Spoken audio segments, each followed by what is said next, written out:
Good morning students, welcome in Saraswati study channel. आज की इस वीडियो में हम अलग अलग प्रकार के सेंटेंसेस के अंदर डायरेक्ट स्पीच को इनडायरेक्ट स्पीच में बदलते समय किन किन नियमों का ध्यान रखना पड़ता है, हम आपको आज की इस वीडियो में ये बनाएंगे। इससे पहले भी हमने नरेशन से रिलेटेड जो रूल्स होते हैं उनकी 2 वीडियो जो हैं हम अपनी चैनल पर अपलोड कर चुके हैं। तो अब हम अलग अलग प्रकार के सेंटेंसेस के अंदर आपको इन नियमों के बारे में बताएंगे। तो इसके अंदर सबसे पहला आता है असर्टिव सेंटेंसेस, यानी कि कथनवाचक वाक्य। तो इसके अंदर क्या है कि रिपोर्टिंग वर्ब यदि प्रेजेंट या फ्यूचर टेंस के अंदर है, यदि हमारा रिपोर्टिंग वर्ब असर्टिव सेंटेंसेस के अंदर प्रेजेंट या फ्यूचर टेंस के अंदर है, तब जो रिपोर्टेड स्पीच का टेंस है उसके अंदर कोई बदलाव नहीं होता। सेकंड पॉइंट इसी का है कि जब इन्वर्टेड कॉमास के अंदर जो असर्टिव सेंटेंस होता है, तब इनडायरेक्ट स्पीच में इन्वर्टेड कॉमास के बजाय हम दैट का प्रयोग करते हैं। मतलब जब डायरेक्ट से इनडायरेक्ट स्पीच बनाते हैं असर्टिव सेंटेंसेस के अंदर इन्वर्टेड कॉमास हटा दिए जाते हैं और उन्हें हटाकर दैट का प्रयोग किया जाता है। उसके बाद जो थर्ड रूल है इसका, जब हमारी जो रिपोर्टिंग वर्ब है वो से या सेज या सैड इनमें से कोई वर्ड आता है और इसके बाद ऑब्जेक्ट भी रहता है, तब हम उसे इनडायरेक्ट स्पीच में बदलते हुए असर्टिव सेंटेंसेस के अंदर से को हम टेल में, सेज को टेल्स में और सैड को हम टोल्ड में चेंज कर देते हैं। और यदि ऑब्जेक्ट ना रहे तो उसे जैसे के तैसे ही रख दिया जाता है, अर्थात उसके अंदर कोई बदलाव नहीं किया जाता। इसका फोर्थ रूल है, यदि रिपोर्टिंग स्पीच में कोई वाक्य यूनिवर्सल ट्रुथ, जनरल ट्रुथ या नेचुरल लॉ आदि से रिलेटेड हो, तब भी टेंस के अंदर कोई बदलाव नहीं होता। हम इसके कुछ उदाहरण समझते हैं।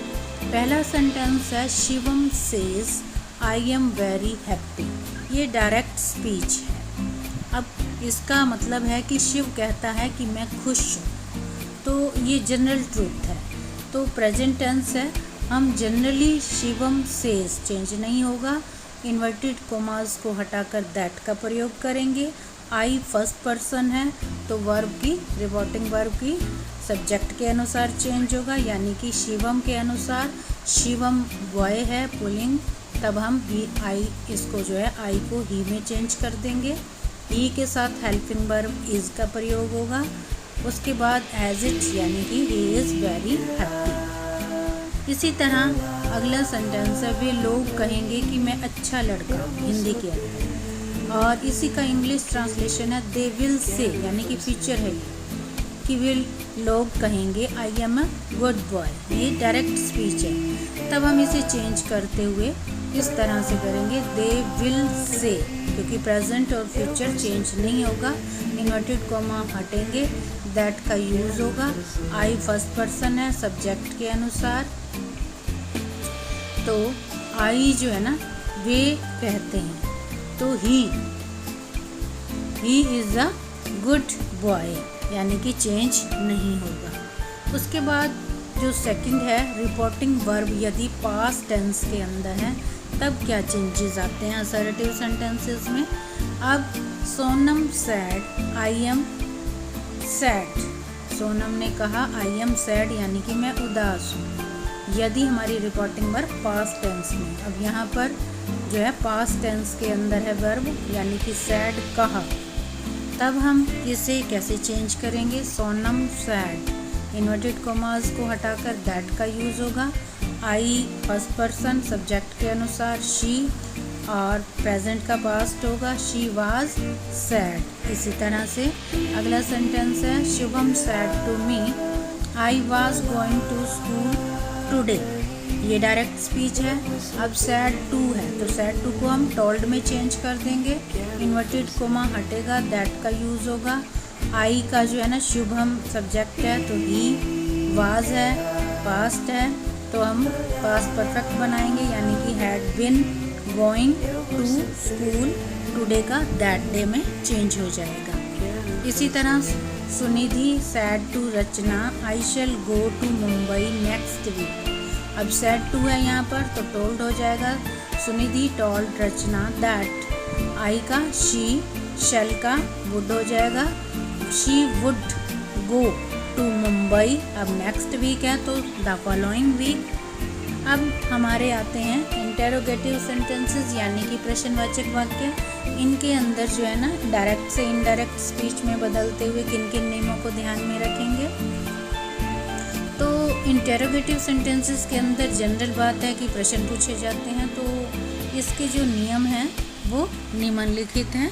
पहला है रिपोर्टिंग वर्ब में से के स्थान में ask, inquire, want to know या वंडर में परिवर्तित कर देते हैं, लेकिन यदि से के साथ टू है तो इसका परिवर्तन सिर्फ आस्क में होगा और सैड का परिवर्तन आस्क्ड में हो जाएगा। इसके अंदर भी इन्वर्टेड कोमास को हटा दिए जाते हैं, लेकिन दैट के स्थान पर यहाँ पर इफ़ या वेदर का प्रयोग करेंगे क्वेश्चन मार्क वाले सेंटेंसेस में, इंटेरोगेटिव सेंटेंसेस में। और इफ़ और वेदर का प्रयोग तभी होगा जब इंटेरोगेटिव सेंटेंस किसी वर्ब से शुरू होता है। आगे है इनडायरेक्ट स्पीच में टेंस और प्रोनाउन का जो परिवर्तन है वो असर्टिव सेंटेंसेस की तरह सेम रहेगा। फोर्थ रूल है सबसे महत्वपूर्ण बात कि वाक्य के अंत में जो इंटेरोगेटिव साइन दिया जाता है क्वेश्चन मार्क का, उसके स्थान पर फुल स्टॉप का हमने प्रयोग करना है। ये बात बिल्कुल ध्यान में रखनी है। फिफ्थ रूल है हमारा इन्वर्टेड कॉमास के स्थान पर हम दैट का प्रयोग इसके अंदर नहीं करेंगे, लेकिन यदि हमारे सेंटेंस की शुरुआत क्वेश्चन वाले वर्ड जैसे कि what, when, how, where, who etcetera इनसे स्टार्ट होती है तब हम दैट के स्थान पर उस जगह के अंदर प्रयुक्त क्वेश्चन वर्ड का ही प्रयोग करेंगे, मतलब दैट नहीं लगेगा, वही वर्ड यूज़ हो जाएगा। अब हम इसके कुछ उदाहरण देखते हैं। He said to me are you angry. अब यहाँ पर क्वेश्चन पूछा जा रहा है कि उसने मुझे कहा कि क्या आप नाराज़ हैं, डायरेक्ट स्पीच है। अब हम सेड टू को आस्क्ड में बदलेंगे, he asked me, question mark है इसलिए इफ़ या वेदर का प्रयोग करेंगे।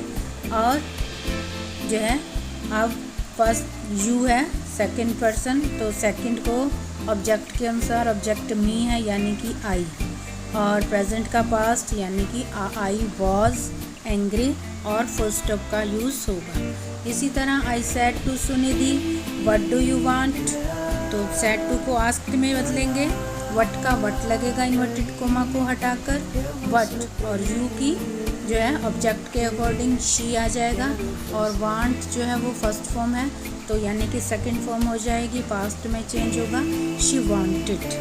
फुल स्टॉप का यूज़ करना है इसमें भी। नेक्स्ट है Ram said to me what is your name, तो Ram said to me what my name was and full stop का यूज़ होगा। नेक्स्ट है इम्पेरेटिव सेंटेंसेस यानी कि आज्ञावाचक वाक्य। तो इम्पेरेटिव सेंटेंसेस का जो प्रयोग है हम मुख्य रूप से ऑर्डर, एडवाइस, रिक्वेस्ट, प्रोहिबिशन यानी कि निषेध के अर्थ की भावना को व्यक्त करने के लिए करते हैं। तो डायरेक्ट से इनडायरेक्ट बनाते हुए निम्नलिखित चेंजेस किए जाते हैं। तो पहला रूल है रिपोर्टिंग वर्ब को सेंस के according order, command, tell, ask, forbid, request, implore, beg, entreat, advise, remind, warn, encourage, इन शब्दों के अंदर इनडायरेक्ट स्पीच में हम चेंज कर देते हैं।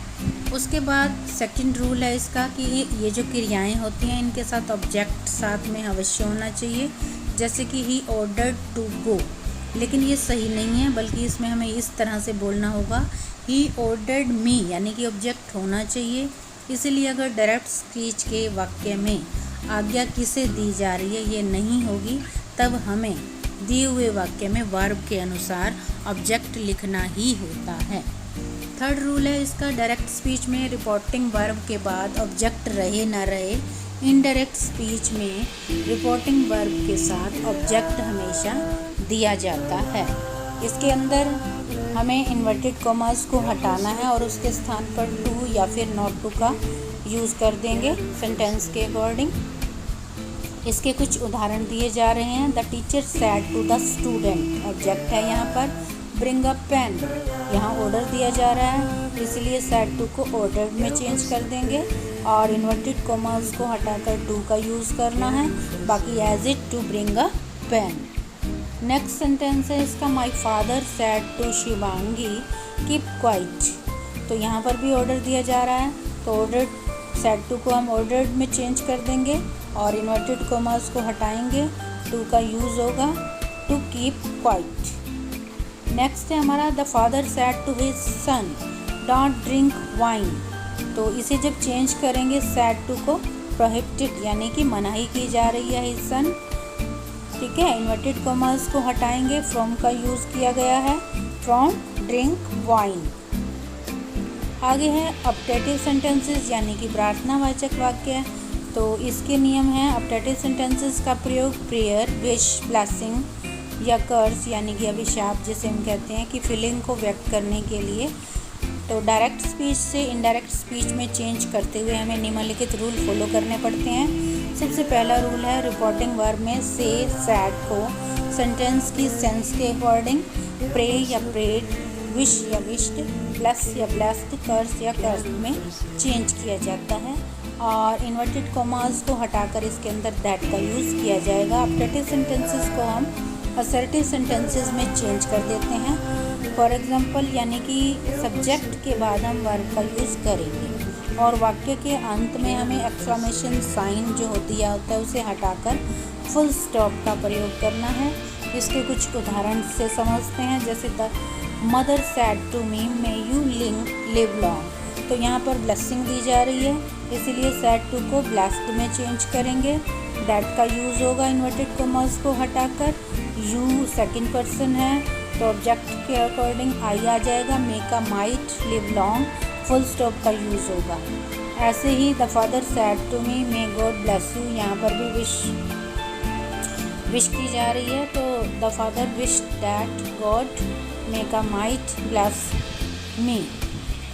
नेक्स्ट है हमारा एक्सक्लेमेटरी सेंटेंसेस यानी कि विस्मयादि बोधक वाक्य।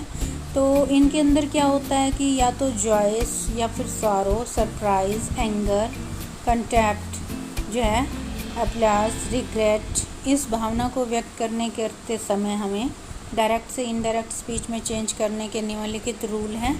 तो इसका पहला है कि रिपोर्टिंग वर्ब में जो से या फिर सेज या फिर सैड जो दिया जाता है उसे हम सेंटेंस के सेंस के according exclaimed with Joy, with serow या विद सरप्राइज या विद एंगर, मतलब सेंस के अकॉर्डिंग हमने चेंज कर देना है।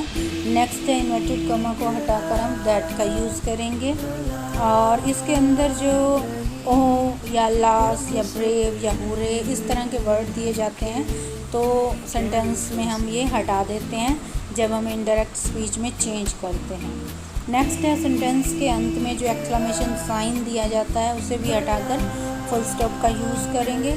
और कभी कभी किसी वाक्य के अंदर जो इन्वर्टेड कॉमास के अंदर अधूरे या फिर छोटे वाक्य होते हैं उस स्थिति के अंदर हमें आवश्यकता के अनुसार कोई वर्ब, एडजेक्टिव, एडवर्ब या फिर प्रोनाउन का भी प्रयोग करना पड़ सकता है ताकि हमारा जो वाक्य है वो मीनिंगफुल बना रहे। इसे भी हम उदाहरणों से समझते हैं, जैसे Surya said how beautiful this pen is. तो यहाँ पर जो है वो पेन को देखकर अपनी खुशी व्यक्त की जा रही है, तो exclaimed with Joy. Inverted commas को हटाकर दैट का यूज़ होगा, ठीक है। प्रेजेंट का हम पास्ट बनाएंगे, helping verb, that was a very beautiful pen. इसी तरह Suhana said what a peculiar boy he is. तो यहाँ पर जो है वो हैरानी वाला जो है साइन हो रहा है, तो एक्सक्लेम्ड विद सरप्राइज। तो प्रेजेंट का यहाँ पर भी पास्ट बनाएंगे, दैट का यूज़ होगा। He was a very peculiar boy. इसी तरह अगर नॉनसेंस है तो इसे इनडायरेक्ट स्पीच में generally it is nonsense, enough को हम it is enough, what a fall it is a big fall. तो आशा करते हैं आपको जो अलग अलग प्रकार के सेंटेंसेस के अंदर चेंज करने के नियम होते हैं उनकी जो जानकारी है वो भली प्रकार से आपको इस वीडियो के अंदर मिलेगी। चैनल को सब्सक्राइब अवश्य करें।